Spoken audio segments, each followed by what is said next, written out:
Hey everybody, I think I'm going to miss the weather. We shall see. Please excuse my slightly odd appearance.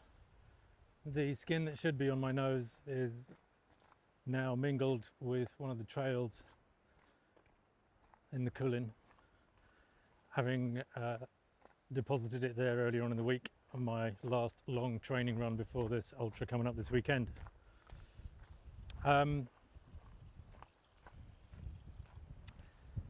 This video is about the Helios Fellowship. It's specifically my kind of attempt to begin to share what is generative masculinity. What does that phrase mean? The Helios Fellowship I've spoken about in one of the other little clips where I'm talking about the Helios Fellowship as, obviously inspired by the Greek god Helios, the guy that gets up before dawn and knows what his task is and gets on with it. Not merely about bringing light in any kind of woo esoteric way, but really a kind of a presence in the cosmos that, all of this stuff, this photosynthesis. So, this very energetic, initiating energy. And we could change the word energy for principle, an initiating principle. So something that is proactive, something that is focused, something that is intentional, something that is relational, something that is embodied. And we're talking in terms of the generative masculine and men.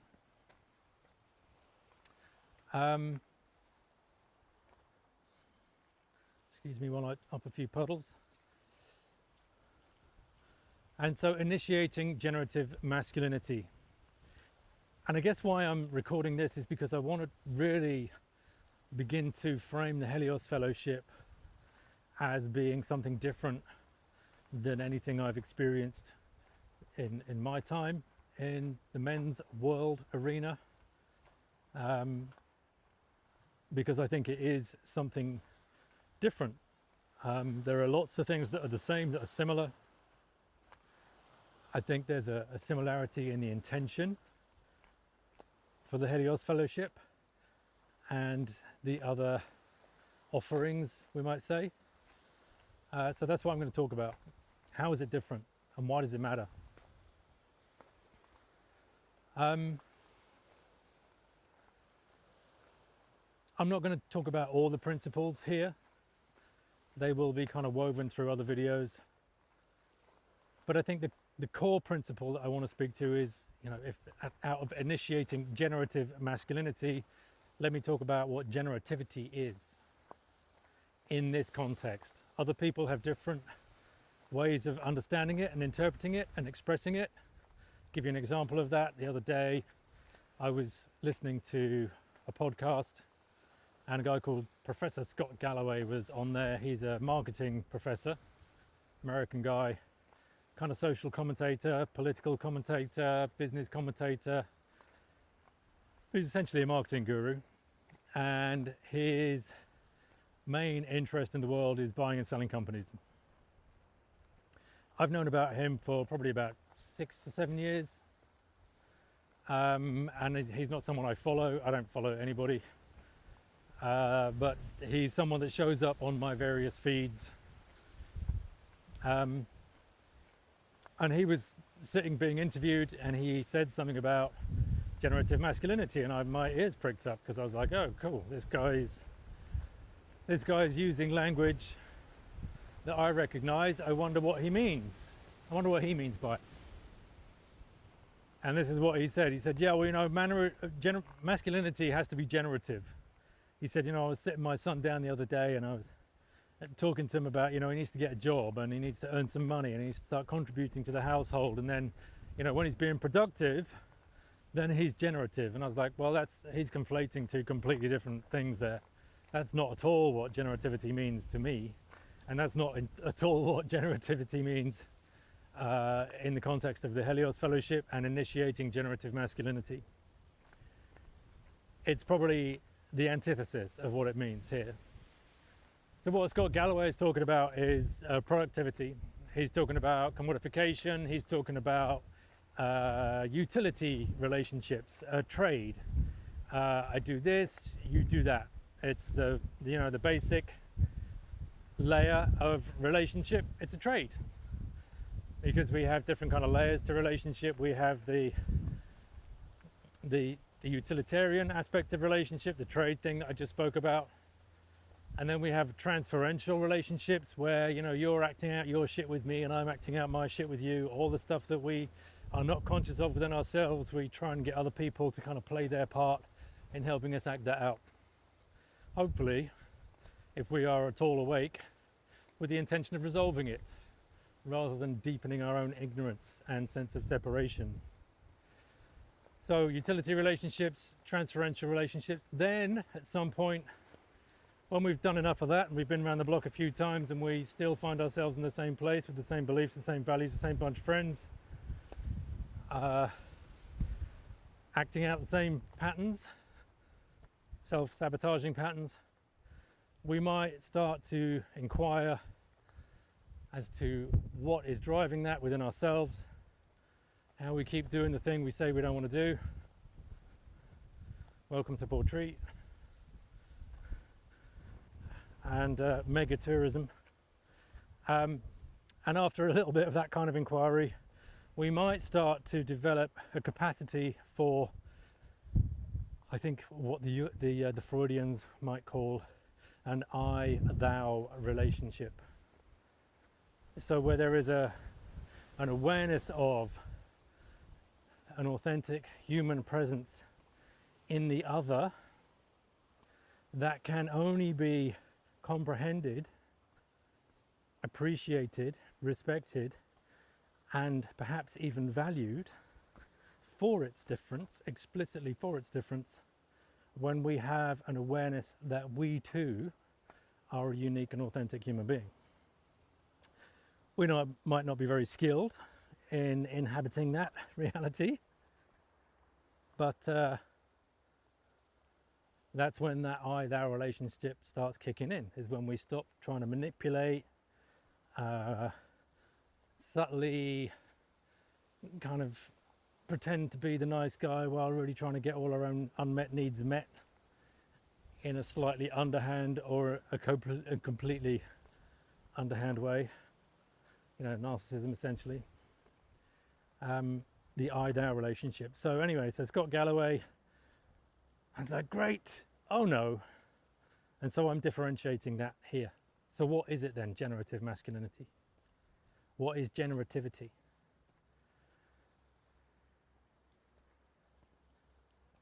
It is the capacity, a skill, it's an innate desire, but it is a skill we have to learn and cultivate that allows us to create something in our lives that is not a function of our past. It's not another version of the same stuff. It's not Groundhog Day. It's not shuffling the deck chairs on the Titanic. Right? It's not another form of lots of energy, lots of good intention, lots of worthy words, and the same old bullshit. It is a skill of being very deeply present to certain aspects of our own consciousness and harvesting and harnessing our deepest desires in service to a vision that we have that's coming out of our psyche. We're not looking externally anymore for validation. We're not looking for approval. We're not looking for the rules so that we can fit in. Sorry, just checking I was actually recording, because this sounds quite good. And so we're not extrinsically validated. We are really starting to reference ourselves as a human being. We're starting to wrestle with, grapple with, find our way along the path of individuation, as Jung called it. Some people say individuation, enlightenment. Meh, I'll stick with Jung.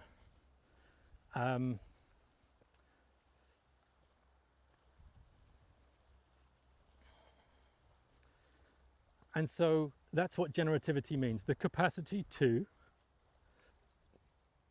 access within ourselves, absolutely with the support of other positive sponsors in our lives, because we can have negative sponsors and we can have neutral sponsors and we can have positive sponsors, people who are really our allies in helping us sort our shit out so that we can live our lives, not helping us sort our shit out so we can then help them live theirs. Not that kind of skew-whiff, kind of shady faux reciprocity. Not the kind of, well, if I help you to spiritual bypass, will you collude with me while I carry on doing the same old shit? It's not that. So generativity as a principle is about the future. The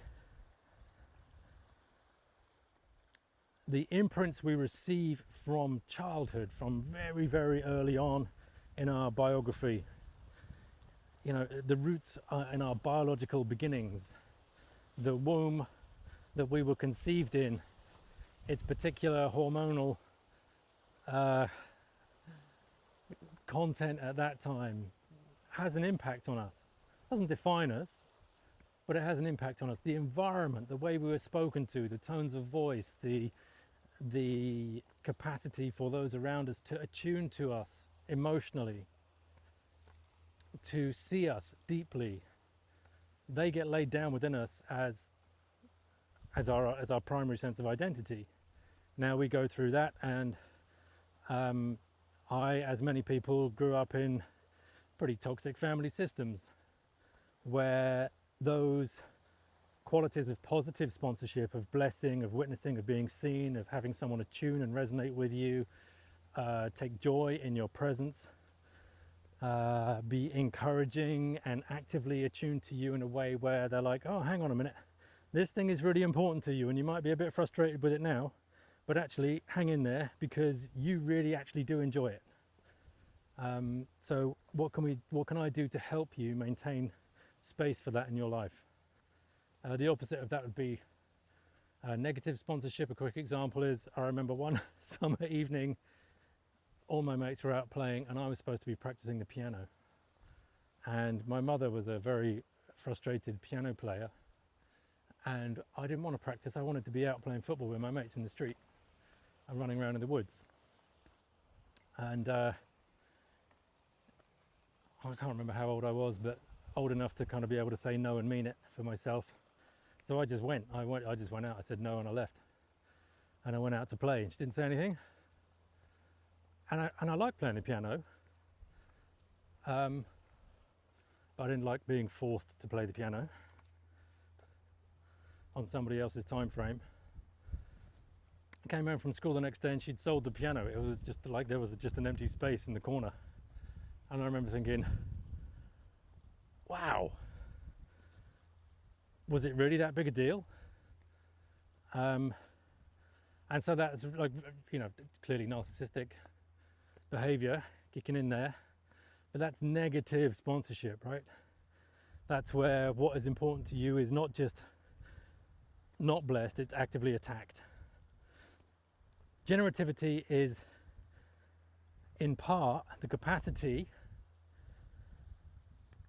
to move beyond those early imprints, to really create for ourselves, not in a superficial way. This is not the same as manifest destiny. You can do what the fuck you like if you can just hack it. It's not about hacking. This takes an incredible amount of discipline and presence, humility, and for you to do the work to kind of learn how to regulate and attune to your own body, to just inhabit that and get comfortable with that before trying to, using that as a touch and go strategy to kind of like, have some kind of big momentary experience and then get back to the chaos. It's not that. Generativity demands that we are in the world. It's not about withdrawing from the world. It's not about shunning the world. It's not about criticizing the world or letting the world know, how it's messing up for you. It is about taking full responsibility for your life, for this brief time that you have here on this planet, that we have here on this fucking incredibly beautiful planet.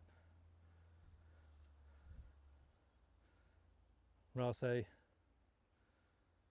unfortunately, ecocide, farmed salmon. If you didn't know, all Scottish salmon is farmed salmon. It's utterly toxic, whilst wild Atlantic salmon are on the brink of collapse, virtually extinct. And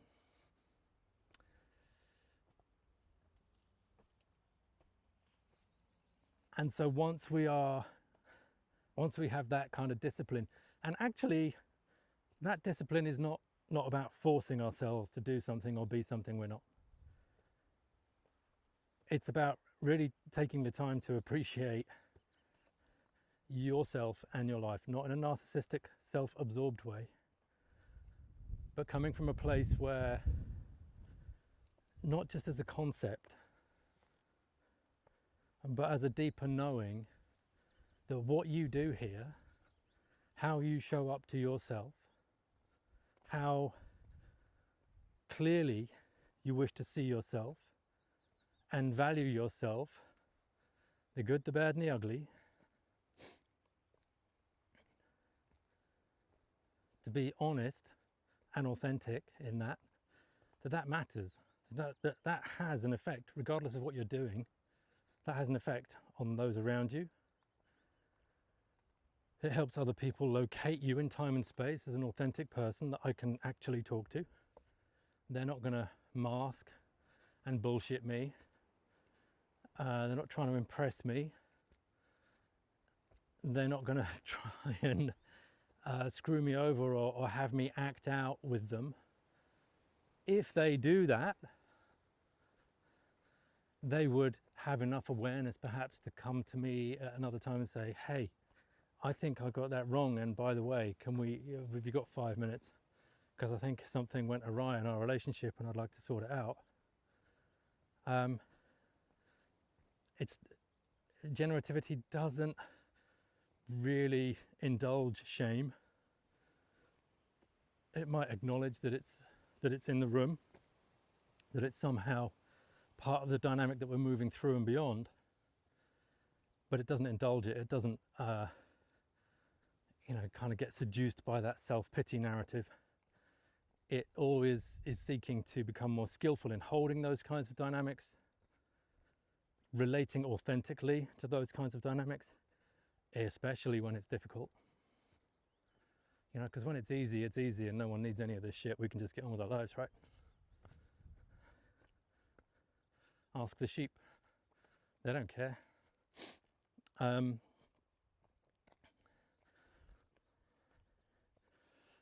Because they don't know how to care. I'm not going to talk about trying to teach sheep the principles and practices of generativity. I'm talking to you.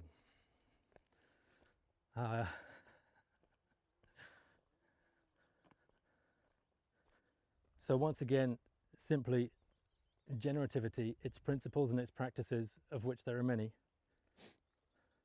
and of which ideally you will cultivate your own. You will come to cultivate your own over time, finding out how it works for you, what mythologies, what practices, daily practices, disciplines, books, art, culture, outcomes you want to use as a vehicle to continue to develop your own generative sense of self. Way beyond any idea of Robert Moore's version of the hero, who's just trying to create drama so he can step in and go, ha, I'm here, I can fix it. That pathologically adolescent kind of honing your horns kind of thing, which is an appropriate thing for a certain stage of development, but it's not an appropriate thing for a prime minister or a president, let's say, or any leader in a meaningful capacity in the world, because that's just creating drama for the sake of creating drama. Generativity demands more than that. It demands, or it invites, a sense of being able to know something about the world that we perceive through our own unique lenses, through our own biographical experiences. The way that we are constellated as a human being gives us each a different, unique perspective. And being able to trust that perspective and kind of reach through it and beyond it, so that, as I said, we're not just referencing the values and the identity states that we were given by our biography, that we've inherited, if you like. We're not really interested in our ancestry. We're interested in the future. That is not some fantasy disembodied place. It is how we inhabit the here and the now in a radically different way, but still in an authentic way that we chose and have been able to align with in our language, in our beliefs, in our sense of self, in our relationships, in our appreciation of the world, in our respect for the world and others that we share it with. So yeah, in a nutshell, generativity is a capacity that I believe is innate in everybody. That is an intentional desire to create something that is not merely of our biography.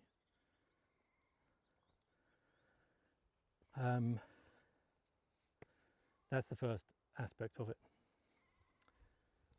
I'll talk about the second aspect of it briefly now, and that would be that whatever it is we do for ourselves in terms of cultivating generativity and embodying it, there is that it also enables and supports other people to be generative in their lives. It is the antithesis of this is the way. It is the opposite of fundamentalism. It says, this is my way, this is how I found out. Let me share some of that with you so you can find your way and pass it on. Not the thing, but the principles that helped you discover the thing or the things, the multiplicity of things.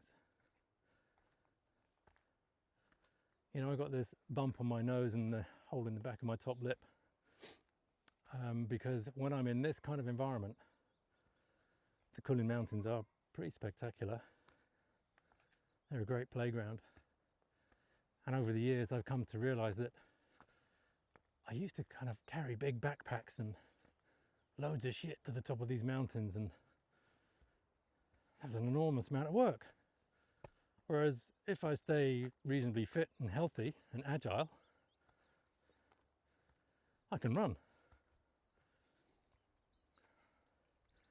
I'm pretty gifted, or pretty lucky, privileged to be a reasonably good runner. And knowing my way around the mountains, I can run in the mountains in this environment. Other places, scuba diving, climbing, but here, this terrain, it's running. Just to be out in it. not necessarily to get anywhere, count the miles or but so the fitness is a means to an end. In this environment, there are other environments that I love doing other things in. They all celebrate nature. They all celebrate, my innate sense of beauty that is around when we are available to it. And when we make ourselves available to it. Right, so there's something about generativity as a principle, as doing the groundwork for more beauty in the world, for more connection. Generativity has to be relational. Consciousness is relational. And generative relationships, the whole is greater than the sum of the parts. We might say. So, that's the first principle. That it's about being able to create something not merely from your imagination. It's not a case of looking around in the world and going, let me mimic that, steal that, model that, and then do my version of that. It's about being attuned to the world and to yourself and honouring the deep imagination within you, the creative unconscious within you, aligning with that, having a plan for that. It's not a miracle, magic wand thing. Important to say, it tends to be the cure for those who might prefer magical thinking and the spiritual bypass as their preferred religion.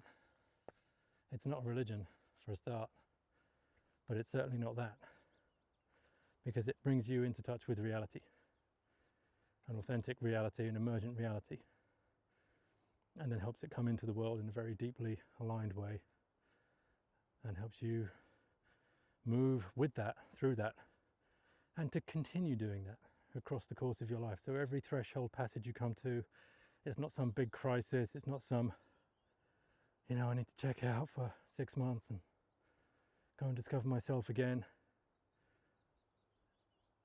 When we initiate that generative aspect of ourself,